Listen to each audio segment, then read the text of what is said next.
This is a video for Advanced Databases class at the University of Bolton. So this builds on things that we've done in class.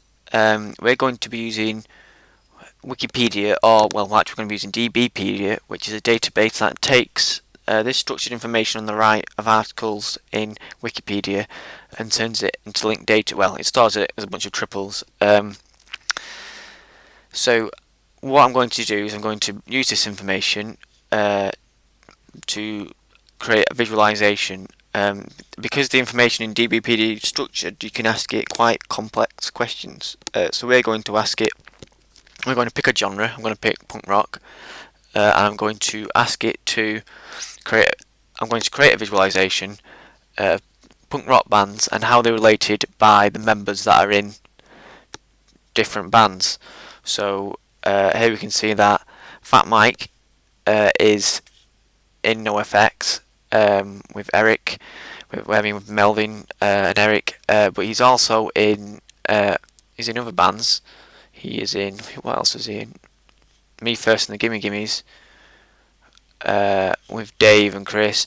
So we're going to do a visualization that shows how Mike is in bands with these people, but also with other people, and we should be able to see how many steps away musicians are away from each other from the bands that they've played in. And this should be quite easy with DBpedia, because it's got all this information and you can query it quite easy. I'm going to go quite fast over some of the concepts and some of the ideas because we've done them in class. If you're watching this and you've skived my class, or if you're just watching this and you're not in our class, there's quite a lot of information on the web that you can use to help you. I'll put all the links in the comments and such, or you can leave a comment on the video, and I'll try and get back to you. So the first thing I want is just a list of band members and the band that they're in. So I'll head over to DBpedia, which is just wiki.dbpedia.org, and then I always go to online access and just borrow one of the examples that already exists. So I'll borrow the example, people who were born in Berlin. Right, okay, so this is this bit here is where Sparkle query goes. This is querying the DBpedia database, which is basically just this stuff here, represented as RDF.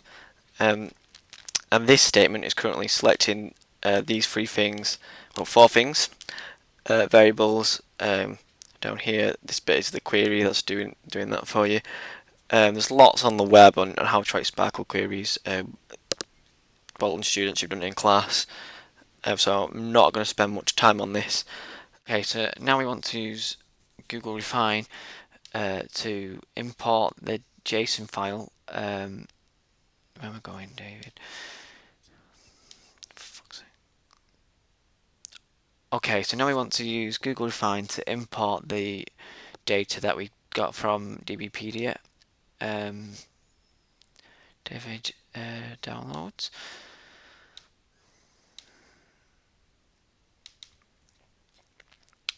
And then this will try and do something with that JSON file, and it'll make no sense. What we need to do is make sure it passes the data as a JSON file. Then it wants us to pick the first record, which is that. And then this is all the data that it knows from that JSON file. So let's call this rock bands, create the project, done. Okay, so now we've got all these rows, each one of these is a record. We want to get rid of, all we want really is these names and the band they're in. And some of this data looks a bit dodgy. For example, 3 Colours Red is not a name of an artist, and don't know what 2 is doing there. And I find that sometimes when I'm doing stuff with, let's remove these columns. But yeah, I find that sometimes when I'm doing stuff with DBpedia, I get some dodgy data. I'm not sure if that's because of something that I'm doing in my query, or what. If you know, you can leave a comment. So okay, so I'm just getting rid of these columns. Right, so I've just got names and the band that they're in. Let's rename these then. So name, band.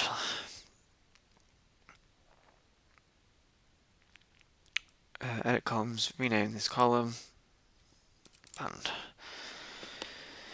Okay, so now we've got 1,125 artists and the band that we're in. So the next thing we want to do is get this into a tool that we can visualize it. Oh no, actually, the next thing we want to do is to create a data matrix that shows us how people are related by the bands that they're in. I'm going to use another tool for this, which is called R. But first, I want to export this as CSV so that R can. Okay, that's exported. So that R can read it. So that's done.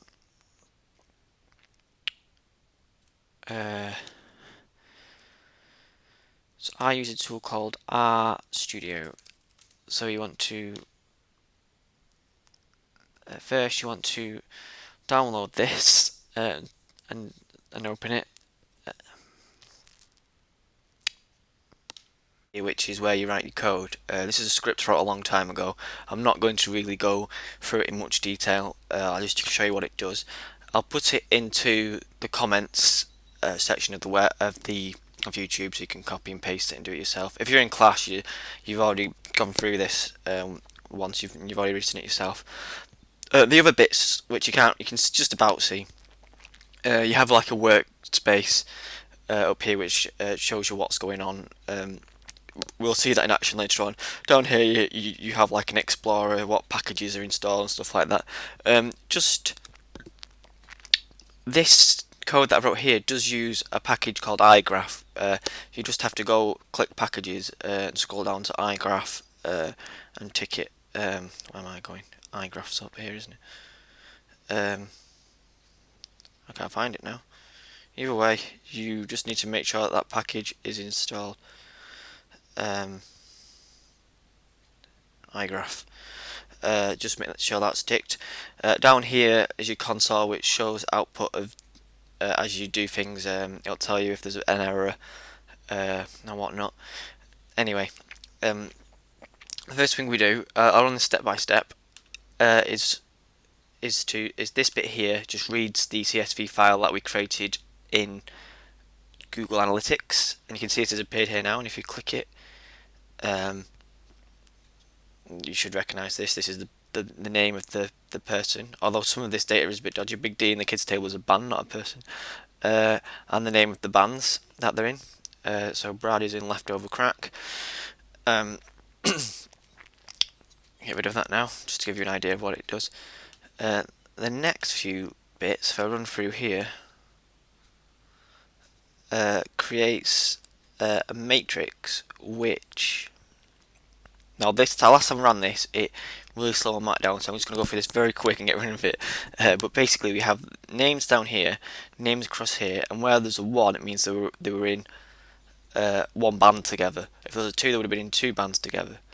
I'm going to close this now because last time I started scrolling and it crashed my Mac because there's a lot. Because there's a lot of data in there. Okay, so we've got this matrix, and the next few bits, if I run through these, it's just to write a graph file now of. Write a file that basically says who is related to who. So we saw a matrix that basically said who is related to who because it said if they're in the same band together, or if they're in 2 bands together, then it had a little number in that matrix to say that that they're related. And this last bit of code writes what's called a GraphML file, which is recognised by the program I'm going to use next. So just run through that. What you can't see down here is in the console. It says everything's fine. It's written this graph ML file. So now we're going to use a program called Gephi or Gephi. I'm not sure how you pronounce it. Google doesn't seem to. Here we go. It's taking its time, but it's open source and free to download. Works on, I think, all the tools we've used so far. You work on Mac, Windows, or Linux, which is useful. So just head over to this website, click the download now button, and start it up. Okay, so this is Gephi. What you want to do is open the GraphML file that we've created. Click OK. Okay, and what we're seeing here is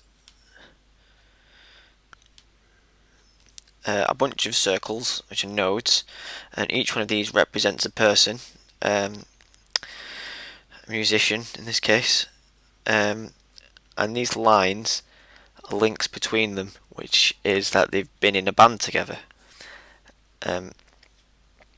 Now this isn't very exciting, but we can, I mean, with this tool I just kind of play with it a bit, try things out. What I'm going to do is over here have a bunch of kind of statistic methods you can run over the data. I'm going to run this one, which detects communities in the data. So it might be interesting if a lot of a certain type of band play together, or maybe they live in a certain area. Maybe, I don't know, I'm guessing now, but maybe bands that live in Los Angeles play in each other's band. Then hopefully this algorithm will detect that. And the way we can show the different communities on this visualization is by color. Up here, I can. This is all the different. Sorry, this is all different communities that were detected by the algorithm. If I click apply, it's giving them all different colours. It's still a bit messy, so let's change the layout. There's different layouts. These are kind of different algorithms written by very clever people that I don't understand. So I'll just run one, see what it looks like. Okay. Can't really see what's going on there. There's an expansion one which kind of makes things pop out a bit. Maybe if I change this to 1, things might spread out a bit. How about 0.5? That might. Okay. So let's just spread this out a bit. Okay, so we've got all these different people who have played together. So this is probably a band here. A bunch of people who play together. A bunch of people down here who play together. Sometimes there's crossovers like down here, but we can't really tell who they are. So down here there's a text option. If I press this, it's come up N. I've got no idea what N means. So up here there's a tab, Data Laboratory. So it's giving them all these labels for some reason, but the name's still here. So I can put the names into the labels by copying data to over column. If I copy, I think this is just going off the screen recording now, so you can't see this. But if I click name and then click label, okay. So now back in the overview. Whoa, this is quite busy now, but you can see there's lots of different Wow. There's lots of different people playing together. You can tell who they are from the name. It's quite difficult to see what's going on there. So you might want to play with the settings for a bit. But let's just expand this a lot so we can actually read what's going on. So at the moment, I don't really recognise any of these bands. You might. Let's see if there's anything that I recognise. Okay, so Skinhead Rob's from the Transplants, who plays with Travis, who you would think would play with Blink, but for some reason there's no connection to any of the Blink people, but there is a connection to Tim Armstrong, who also plays in the Transplants, who we can see plays with Matt Freeman in Rancid, and Lars in Rancid. Lars also plays with, this is Rancid, isn't it, Brennan, I think? So there we could see the connection between Transplants and Rancid, but for some reason Blink weren't on there. That could be because the data in Wikipedia is missing, or could be because I wrote my query correctly. My guess is that the structured data in Wikipedia wasn't there. So while this sort of thing's fun, you do find stuff is missing. Is there anything else of interest here? I mean, if you're into punk, then you could probably spot more on here than I can. I noticed down here there was Joe Strummer somewhere. Joe Strummer, so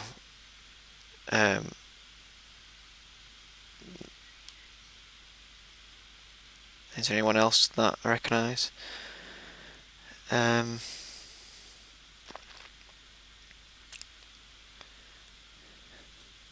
So I don't know if I can't spot. I mean, it's quite large, so he's got quite a bit to go over, but I can't spot Fat Mike from before. There's Morrissey for some reason, who plays in the Smiths, but the Smiths are on here because they've not come under the punk band, but he has played with Billy Duff. It says so. That's interesting. There's a little community down here of people who've played together in there.